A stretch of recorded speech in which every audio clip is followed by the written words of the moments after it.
Good morning. Welcome into Morning Oasis. I'm going to give it a minute while you all come in. I'm going to close up some things.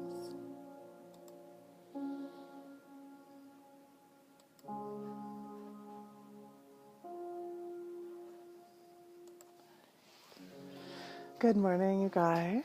Okay, so today is the 9th. We are in the full moon energy, in the thick of the full moon energy.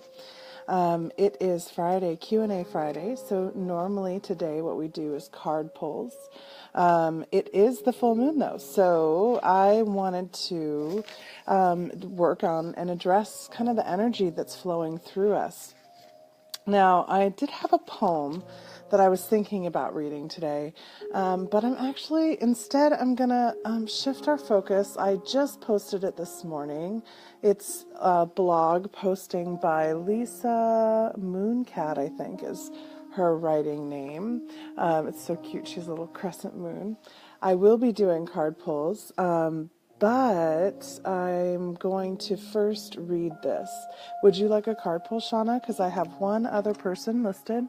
So anybody else who would like a card pull should speak up, and I can incorporate that into what we're going to be doing with the moon energy today.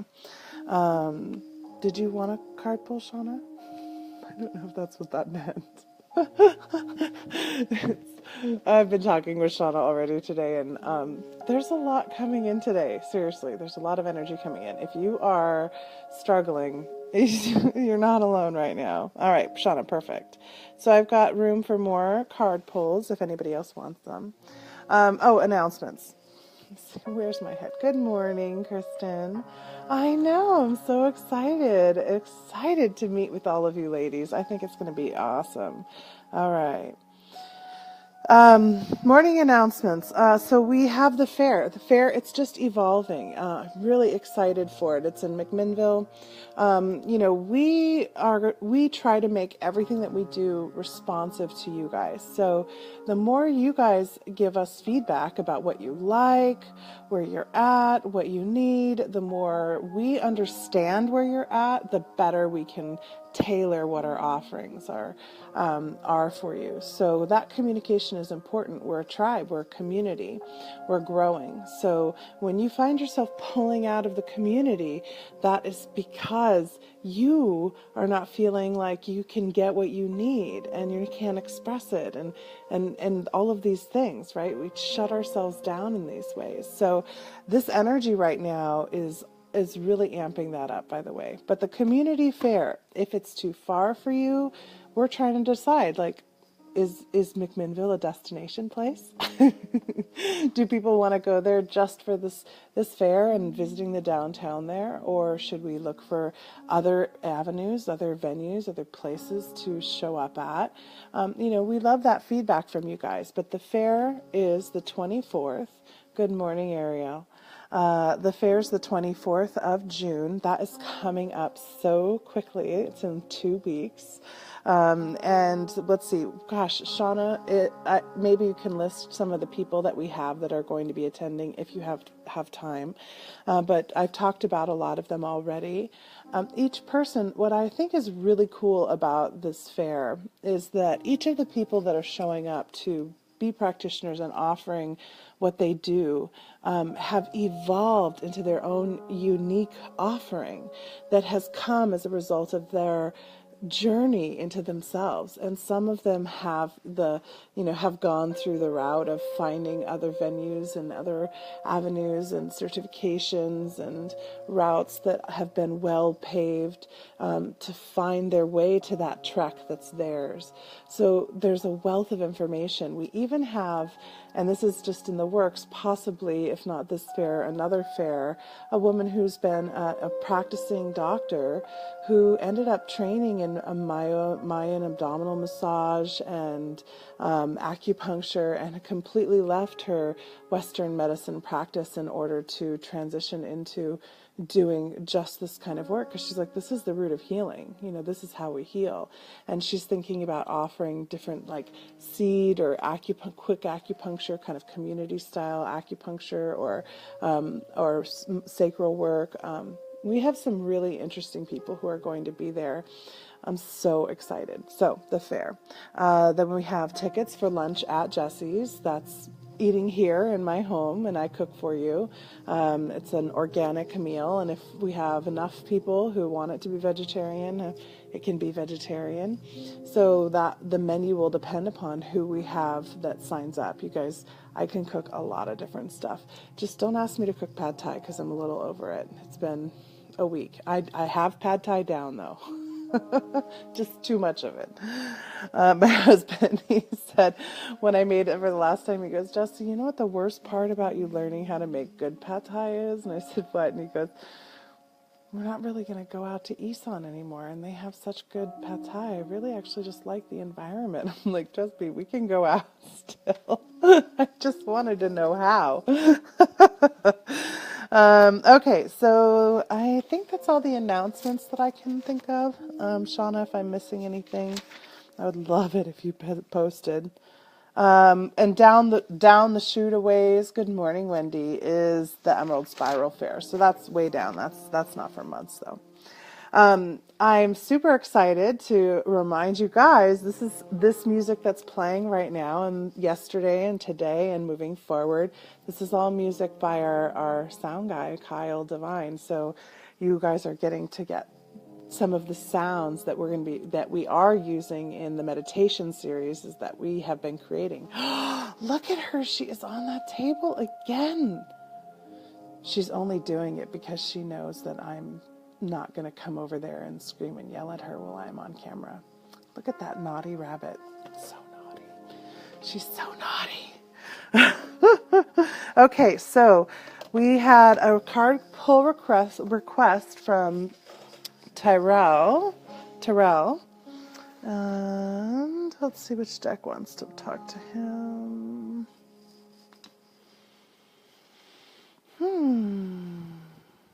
Am I missing something? Ariel, yeah, you can have a card pull. Oh, I skipped over the goddess deck. Okay, so let me write Ariel down.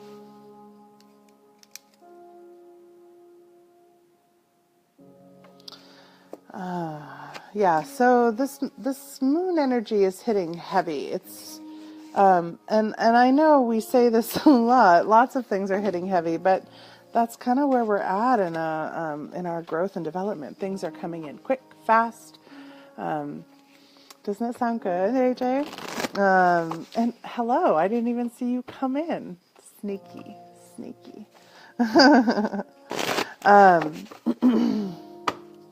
Yeah, the energy right now, it's hitting me really hard. I've been talking with so many of my close path walkers, the people that walk with me on my journey and support me and keep me from falling flat on my face, or actually rather, they don't keep me from doing that. They just witness what I do and help me dust myself off and pick myself back up after I have fallen flat on my face. Okay, so, well, clearly this one was not done talking to us. I pulled this card for myself yesterday and the day before yesterday, and I showed it to you guys yesterday. And she clearly needed a bit more room in our collective consciousness, which is no surprise when I start telling you about her. Okay, here she is. This is for Terrell in particular, but all of us in general. Amaterasu is a beautiful Japanese Shinto sun goddess. Her name means shining in heaven. In her disgust at her restless brother's rampage and violence towards women, She isolated herself in a cave, casting darkness over the earth. The gods placed a mirror outside the cave and created a ruckus to lure her out. When Amaterasu peeked out to investigate, she caught a glimpse of herself in her reflection. She looked outside, and a streak of light, dawn, emerged from her into the world. The mirror is a symbol of the mystical other-world gateway. Amaterasu reminds you that it is you who glows in the light of true beauty. Your beauty radiates outward from deep within your soul. Let your beautiful light shine and sparkle into the world. Now, the thing about this frequency of Amaterasu is, she she had an exterior of beauty, but she recognized that that was what was being used as a justification for the anger and the hatred and everything that was happening to her, or to other women in her life. And the only thing she really could do was to take her light away. That was the only way she could feel powerful or feel like she had any control over something that she didn't have control over, which was another person's actions.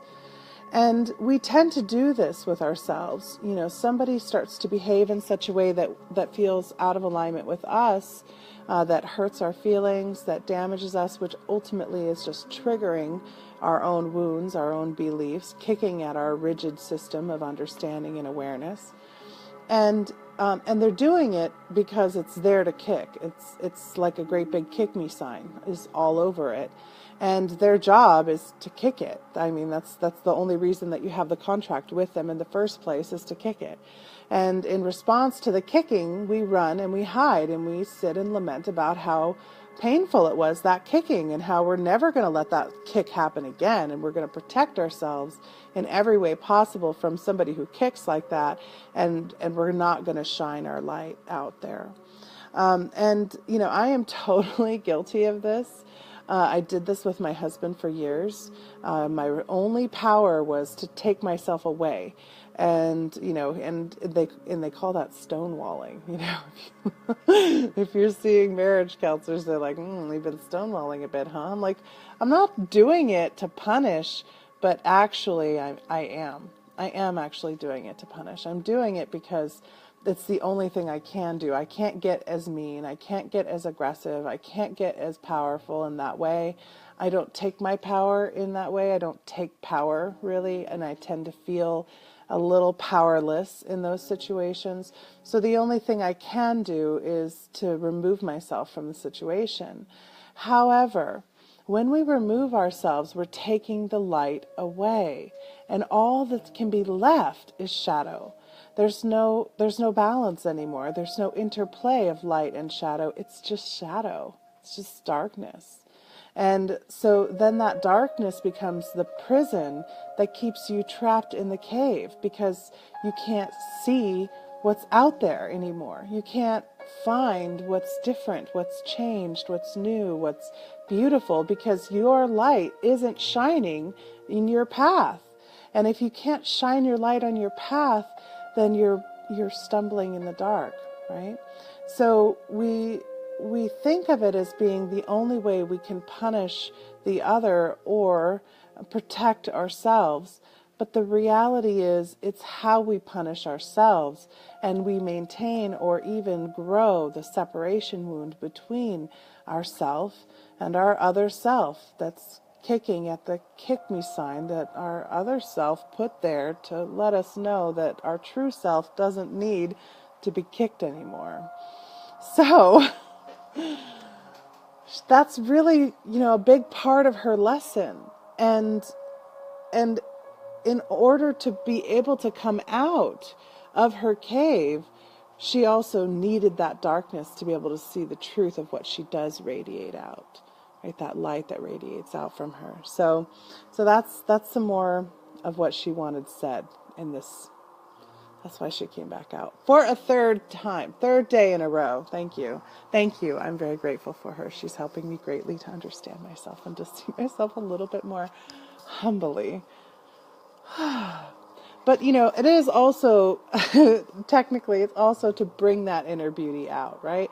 Let yourself bring out the light that you have, because even in those darkest of spaces, even if they're not spaces of your making of darkness, and you happen to find yourself within them, well, then maybe your job is to shine in that light. You shine that light in that darkness. So, okay, Terrell, that was, and, you know, we're in the moon energy. It's moon, full moon, lots of light shining in the dark night. So tonight is a great night to do it. If you've been having some sort of issue along these lines, try using the full moon energy to give you the courage to step into the light. Whoo! I'm in the middle of that one. Oh, beautiful. Oh. Okay, Shauna. I love coffee. Have I said that lately? I love coffee. The Earth Magic deck. Yes. Very grateful for full moon night. It's so funny. All of my really close, wonderful, beautiful friends that I normally would be like, let's try and get together and do something on the full moon. It's like each of us are planning these different things. So we're all like, we'll all be celebrating in little different areas, and it's beautiful. I love it. Oh, thank you, Ashley. I am grateful for my coffee as well, and I'm grateful that you're here and enjoying this and that you've joined us.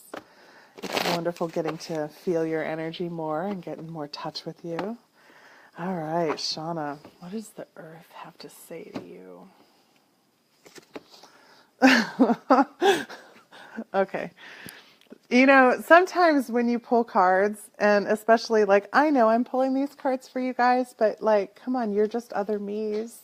And I'm just talking to myself. So I know they're for me too. And sometimes you pull these cards, and do you guys ever get the knee-jerk response where you just want to tell them to fuck off? I'm sorry, I totally just got that response. I know I have a potty mouth, but you're probably not surprised. Meadow. Vulnerability. Look, it even matches me today. That's so funny. You know what? Okay, so AJ, the circle deck went missing because I was playing with it too much and not working on my own deck, and I loved it so much. It was like, why do I need anything else? And now the cards are missing. They are missing, AJ. They're gone. They are gone. I'll find them eventually. Vulnerability. The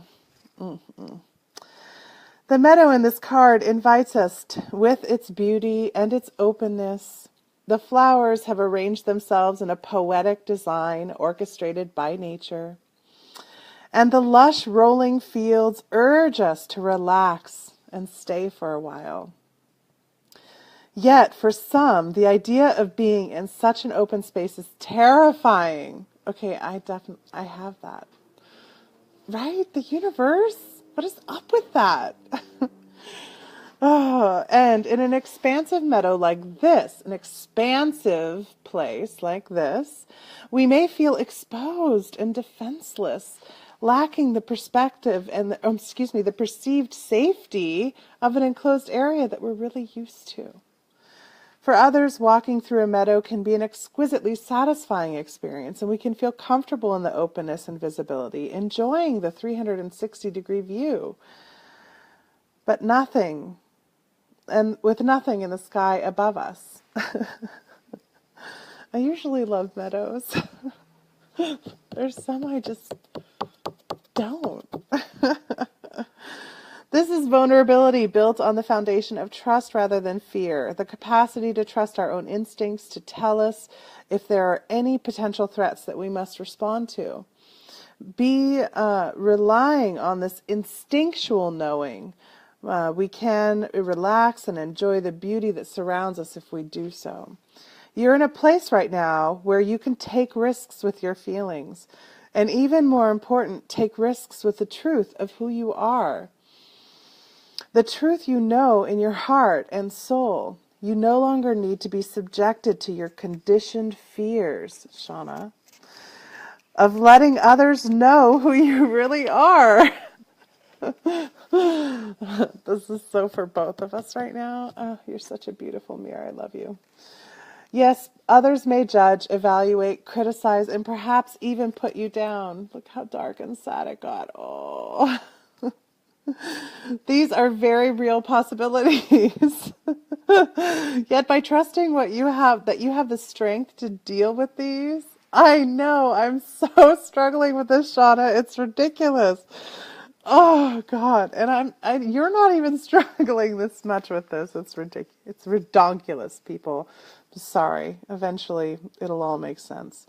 These are very real possibilities, yet by trusting that you have the strength to deal with these reactions rather than responding adaptively and always playing it safe. Oh my gosh. So do that. You can more confidently allow yourself to be vulnerable. Always holding back from expressing your truth can create an illusion of safety. But it's like my favorite hologram is the safety illusion. And but armed with your trust and your faith, you can choose to be vulnerable and share your authentic self with the world. Okay, I think like that says it all. I'm not gonna say anything else to that deck right now. Oh, okay. Kristen. It is. It's the perfect message, especially for right now.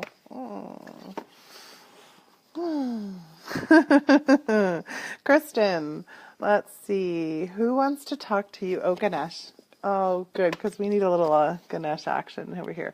By the way, you guys, those cards that we pulled yesterday, I left them sitting on the desk with my sap for clearing, cleansing, releasing, Ganesh, removing the obstacles that are blocking us from receiving that information or allowing those things to flow, some selenite to bring in that highest of self-consciousnesses to come through, also tapping into the lunar energy. Selenite is a really beautiful way to tap into that lunar energy. Selena, the goddess of the moon.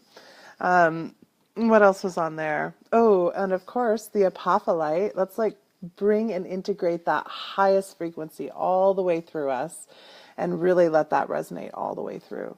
I'm sorry. I feel like I'm a little bit crazy today, you guys. I think I'm moon drunk. I think that I'm moon drunk. I think I'm drunk on lunar energy right now, honestly. I didn't get to sleep until way too late last night. Way too late. Way too late.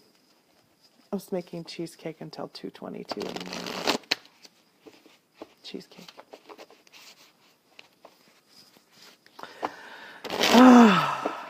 Okay.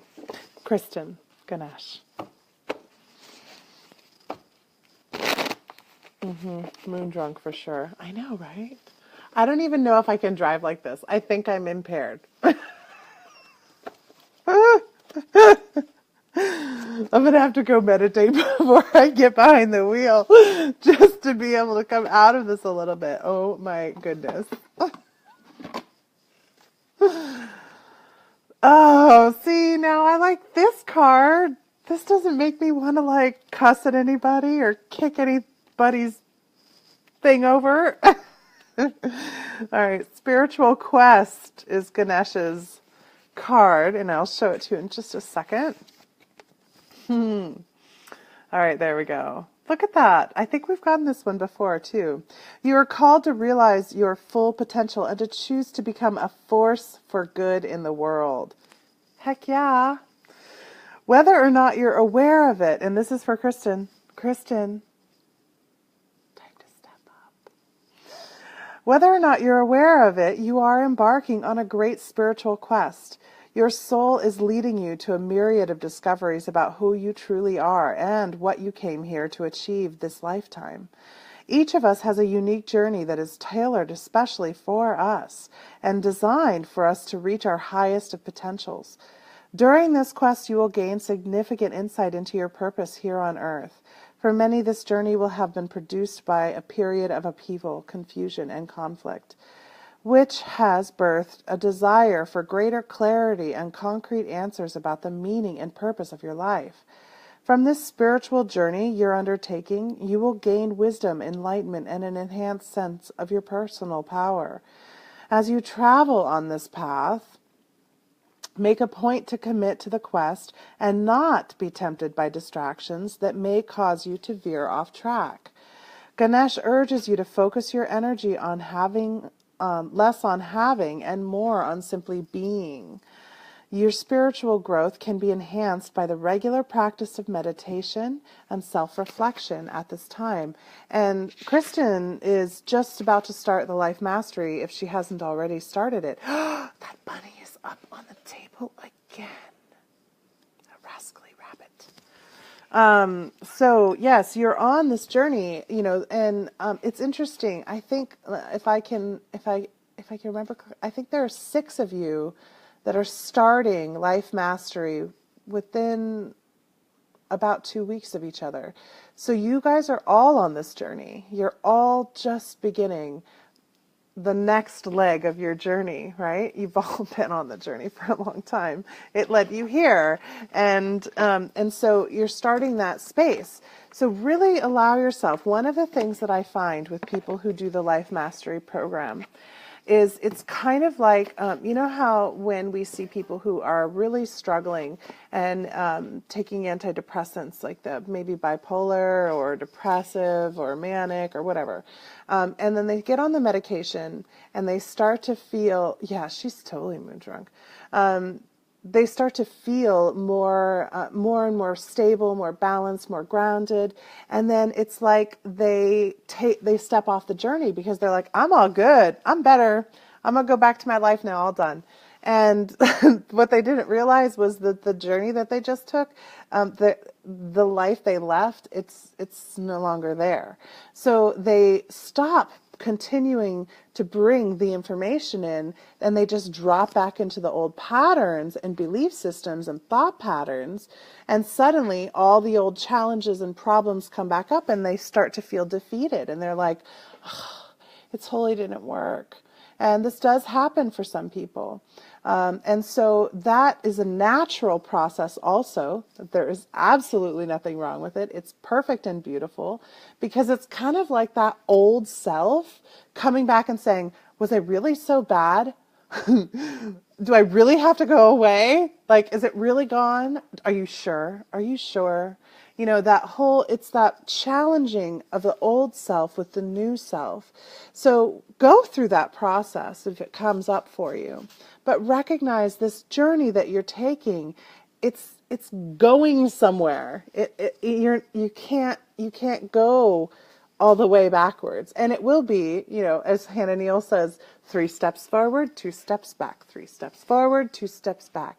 Because it's very much like, if you've raised children or been around children while they're being raised, one of the things that you learn is that children, like let's say you have this little baby, and like your expectations of behavior is very different for the baby. You're not expecting them to know how to behave, but you're already establishing what is acceptable, right? You're like, no, don't throw your spoon at mommy. Sorry, kiss. Right? When we hurt somebody, we apologize with love, right?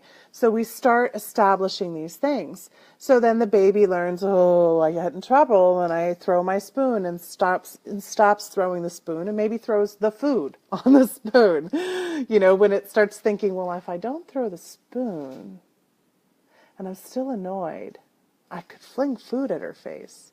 Oh, sorry, kiss. No, that's not good. Okay. So they test every level of the boundary of what is your space, right? And so then, over the few, months or year or two, they do actually learn how to behave towards you, mommy, to show you love and respect. But then they go through these growth spurts, right? And they're like, wait a minute. I actually understand all of this a little bit better. And mommy doesn't get this. Like, mommy doesn't know this part. And so then they retest all the old boundaries, all the old rules, all the old things that you've set expectations. They play with everything you thought you've already said, and you find yourself repeating lessons that you thought they already had pat, and have to go back and repeat all of those lessons again as they challenge every boundary once again. And this process continues really quite, it's like in your face through those years of growth and development up until about 7. That time is the most intense, from 6 months to 7 years old, in my mind, in my opinion. And then it's like they start, then it becomes all about like building up their root chakra and their safety, and like how much can I get away with? How far can I push this? And it's a different way of testing that happens after that. But that first part, that's what you're doing right now. You're an infant on this journey, and you're getting more and more awareness and more growth.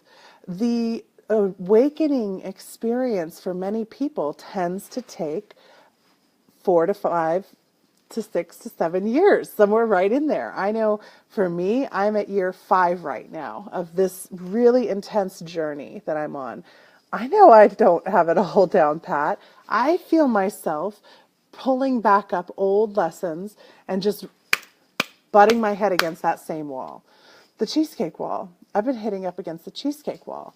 And so we all go through this. It doesn't matter how good you are, how trained you are, how strong you are, it doesn't matter. It's the growth process. It's the learning process. So if you want to understand where you're at a little bit more as far as challenging your journey or, testing your expectations, you can kind of look at child development a bit to understand that, because we are like children, and there's really nothing since childhood that will stimulate and grow us as much as this awakening experience does. And I certainly don't feel like I'm done with mine, so I can't really speak to how long this lasts. And I've met a lot of people on the journey who've been on it a lot longer than I have, and they're still feeling the same way. So to me, that's exciting. That to me seems like opportunity, because I love growth and I love to feel like I don't know what's going on or where I'm at exactly. So know that this is part of your journey, but the spiritual quest is what you're on. And we don't get on that kind of a quest lightly. And when everything sweeps past us and just takes us up in the current, sometimes all you can do is pull in your oars and just sit tight and ride it. And you'll get there. You'll get through it. And so whatever it is that you face along the way that makes you feel like, oh my God, I've totally failed, or I totally messed that up, or whatever it may be, remember that you're in the flow of the divine. So there is no mistakes. There is no messing up. You're just being transported. And I'm all of this that I'm saying, honestly, is really for me. I can admit it. I can totally admit that I am right there. It's for me. So, next song. This song is called "The Storm." So we'll work on that a little bit. But we have one more card pull, at least requested, and we've got about a half hour left of the show, so we should be good. Ariel requested a card pull. Oh, yeah, see? I needed that. I needed all of that. Karen says it's all valuable, and this platform brings so much experience that sharing here helps us all. Exactly. We're like, did you guys see that really, really bad Kevin Costner movie, Waterworld? Where it's like the floating water.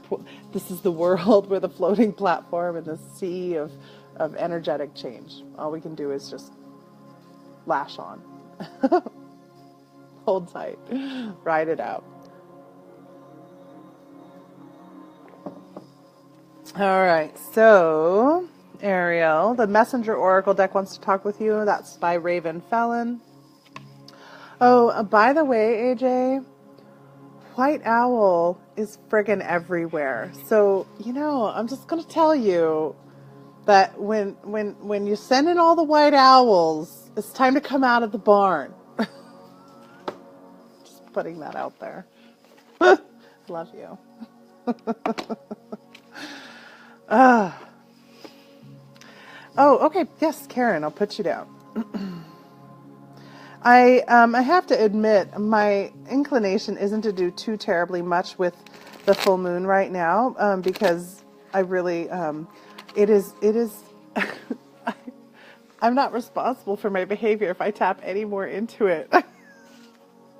I might be dancing on my chair.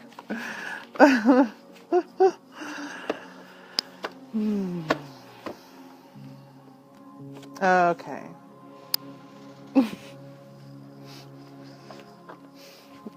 It's kind of another one of those cards, guys, that upsets me. I am learning so much about myself today, seriously. Thank you guys for showing up, just so I can learn about myself a little bit. That's hilarious. And I flipped the book right open to the page. All right. I don't like this card, although it's very necessary. Need and necessary. Need and necessity. Night and day exist within the very same moment. Creation and destruction wear the same face. You only see one or the other because you're not seeing the whole. Oh, so true.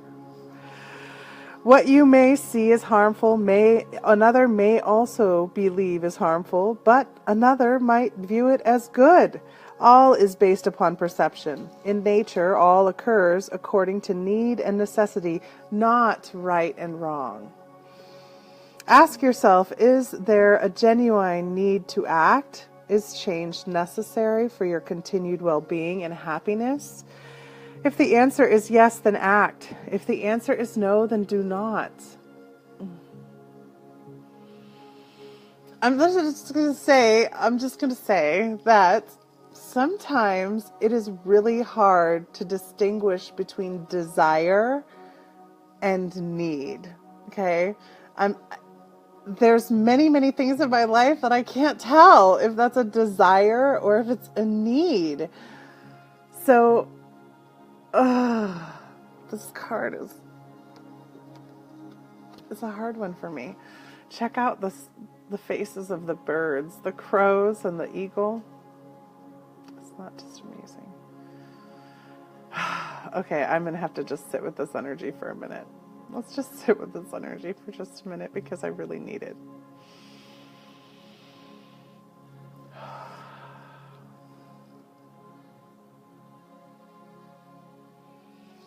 Okay, I feel better.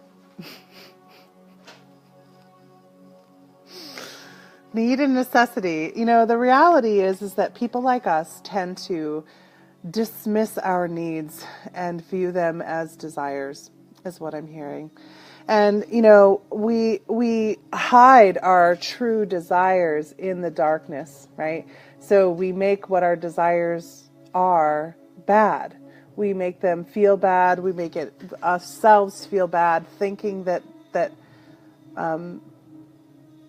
we don't need it, but just that we want it. So that alone makes it okay to dismiss that wanting is somehow different than needing. That needing isn't what happens when you deny the wanting. Right? Oh, there's a lot in this card. There's a lot there. And, yeah, there's a lot here. And Ariel, I have a sense that you struggle with this one. I'm feeling my struggle, and my struggle is big, and I'm feeling my struggle being amplified. So it's definitely resonating both ways. It's time to start looking at the things that you desire. Right? I know. This is the problem with being transparent. It's beautiful. It's the beauty of transparency. We'll just reframe that already. Cancel clear that. It's not a problem. It's not a problem. But the reality is that when we are denying our desires, our wants, what happens is that we are operating from lack. We're operating from this place of total of lack. We are lacking the spark that makes our steps spring and makes our creativity flow, and we end up lacking the vitality in our life. We can survive anything. This is true. But we tend to survive things just because we're afraid of hurting others by our need. And what if, well, and this is for me too, like what if we can transition our view completely from being that our needs, that we're responsible for other people's happiness, for other people's joy, for other people's space, for other people's desire, and they're actually responsible for those. And all we really can do is answer what our greatest passions are and rise to the challenge that we face in order to meet those passions. The rabbit is mocking me. I don't know if you can see it, but it's like she's looking at me with her little rodent eye. She's still busy over there. She still doesn't see me on the table. Rodent. She's so lucky. She's so darn cute. Yeah, I think this is a big one for us. Need and necessity, and balancing them, right? The yin yang is on its side, balancing, allowing these flows. Yeah, this one's a hard one for me. So we're just going to move right on. God, I don't even feel like I can say that. Oh, need and necessity. Need and necessity. I think honestly, it's one of those things that we trap ourselves with. We hide behind, you saw her, didn't you? And I think that it's like a bad habit. I think that if we can just start small, right? Like start with the small things, like making the cheesecake that we desire, and letting the cheesecake be served, and taking a portion, and allowing ourselves to bring that portion into the body.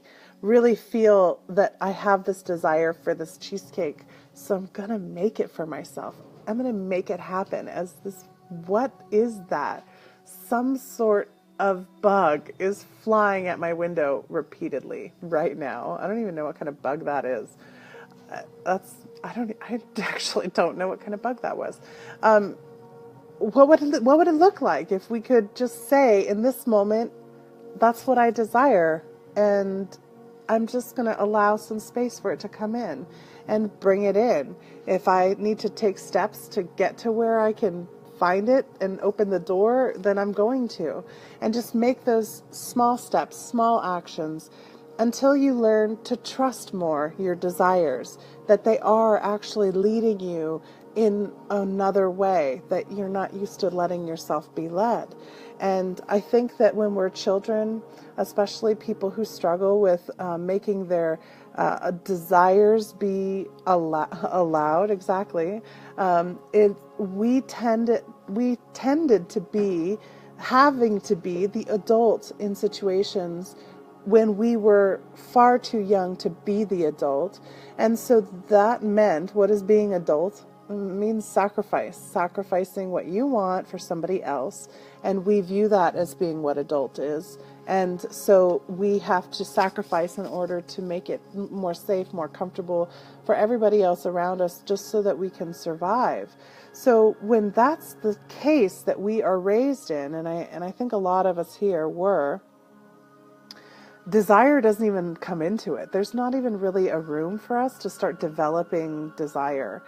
In fact, what comes to mind is, I know for myself, I have a hard time even fantasizing, like, which kind of seems silly because, man, I can put myself in the moon. I can put myself in Saturn. I could put myself out so far out into space that I'm in the space between the space. But having a fantasy, like, oh, I fantasize about getting married at this one place. Never. I never had that. I wasn't the girl that sat and fantasized about what my wedding would look like. As a result of that, my wedding was beautiful, but a very small affair in the woods with a judge and just a few friends, because all the rest of it, I couldn't even fantasize about it. I loved making clothing, but one of the reasons that I went the route that I chose of doing design work with clients is because I couldn't imagine lines of clothing on my own. I could tap into what my client wanted and make what they wanted perfectly. I could understand where they were at and hear what their desire of and feel how they wanted to feel in their clothes. And then I could make it as a response to meeting somebody else's need, but I couldn't fantasize or imagine my own. When I wanted to make something for myself, I had to find some example and then play with it and then turn it into my own. So I think that what can happen, and yes, it's true. I think that too, Karen, some of us can just drop where all we live in is fantasy. And we have a hard time translating that into reality because the fantasy was the only safe place. For me, fantasy wasn't even safe in my house. Though I used to escape to it a lot as a child, I would go into my mind a lot. But that was really, now I understand more my journeying. That was me doing EOBs, which now, when I do consciously, I'm grateful for all the time I spent doing that. But an actual fantasy for my own desire was really challenging. I remember when my husband and I got together and, he would be asking me things like, well, what do you dream of becoming? Where do you dream of being in 10 years? I'm like, alive. It was really hard to do that. And so, my answers were always a response to somebody else. And so one of the things that I've been learning over this journey in particular, and I did 10 plus, I can't even remember how many years with my last therapist. And one of the things that we were working on was the fact that I don't have an ability to know my own desire, my own need. I didn't know what that meant. I didn't know what it looked like. And so we did a lot of work on that. And it really wasn't until I started actually doing energy training and really awakening that I started having glimmers of fantasies starting to appear in my life. They seemed to be more oriented around my growth and expansion, or my desire for humanity as a race, but they slowly started to evolve into what I dreamed of for my work, right? And that's when I started building classes and building programs and building this show and, building all these different ways of interconnecting with each other. And so the fantasy, that was an allowable fantasy land for me. But the fantasy land of the heart, the true desire, that's where I'm at right now and working on. So I think that there's definitely some of that energy going on with this moon. The moon one, let me go to it, because it is just that relevant. If you didn't read this, then I strongly recommend that you do. But I'm just going to kind of pull a few snippets out of what I was reading. It's time to get out and explore. We have the most fun, though, if we do it with a buddy. It's time to know that we have what it takes to move mountains, or at least to move to the mountains. Full moon in Sagittarius has our sense of adventure fully engaged. We're being given right now cues of things that are like the spark of an adventure, the spark on the horizon. And we really do, it's up to us if we're going to seize those and take them up. Our expression of self is ready for a revamping. And this full moon will put the new parts of our being up on display. So these parts that we've been working on, I don't know about you guys, but for the last month or so, I really have been working on the self so much. It's been some deep work, and sometimes laying me up will kind of work, and our physical bodies reflect that. We must affirm our growth and choose change to make the most of this moon. Clinging to stability in an effort to keep things comfortable does not serve us right now. If change is the only constant, then the best thing we can do is to try to aim the changing arc of our life so we enjoy our experience more of the time. Venus in Taurus turns our desires towards the tangible. We want change that we can grip. Ideas won't sustain us. Life is calling for an evolution of our body, our home, our temple, our ideal of stability, and our relationship to money. Venus in Taurus turns our sexual and romantic drives towards the physical, practical gifts, touch, food, nesting, building of home and spaces. Taking care of the body feels good right now. Its physical focus is balanced by Mercury in Gemini. There's a lot of Gemini action going on too right now, seeing the two faces of things. Information comes streaming in from all sides. We need to be discerning about where it's coming from when we turn our attention and notice the ideas and words that get repeated. We can use Gemini Mercury boost to communicate more effectively and explore the pros and cons of our full moon aspirations. Saturn in retrograde and Saturn in Sagittarius reminds us of our limitations. We can't do it all. Some things have to go. Notice what recharges your energy, what sparks your spirit, the ideas that get more and more delicious as they simmer over the coals of inspiration. I love that. I'm going to read that again. Notice what recharges our energy, what sparks our spirits, the ideas that get more and more delicious as they simmer over the coals of inspiration. How much spice can we add? Sagittarius is not really interested in keeping it simple. They savor the rich complexities of life, the magic of elements that are melted together under pressure.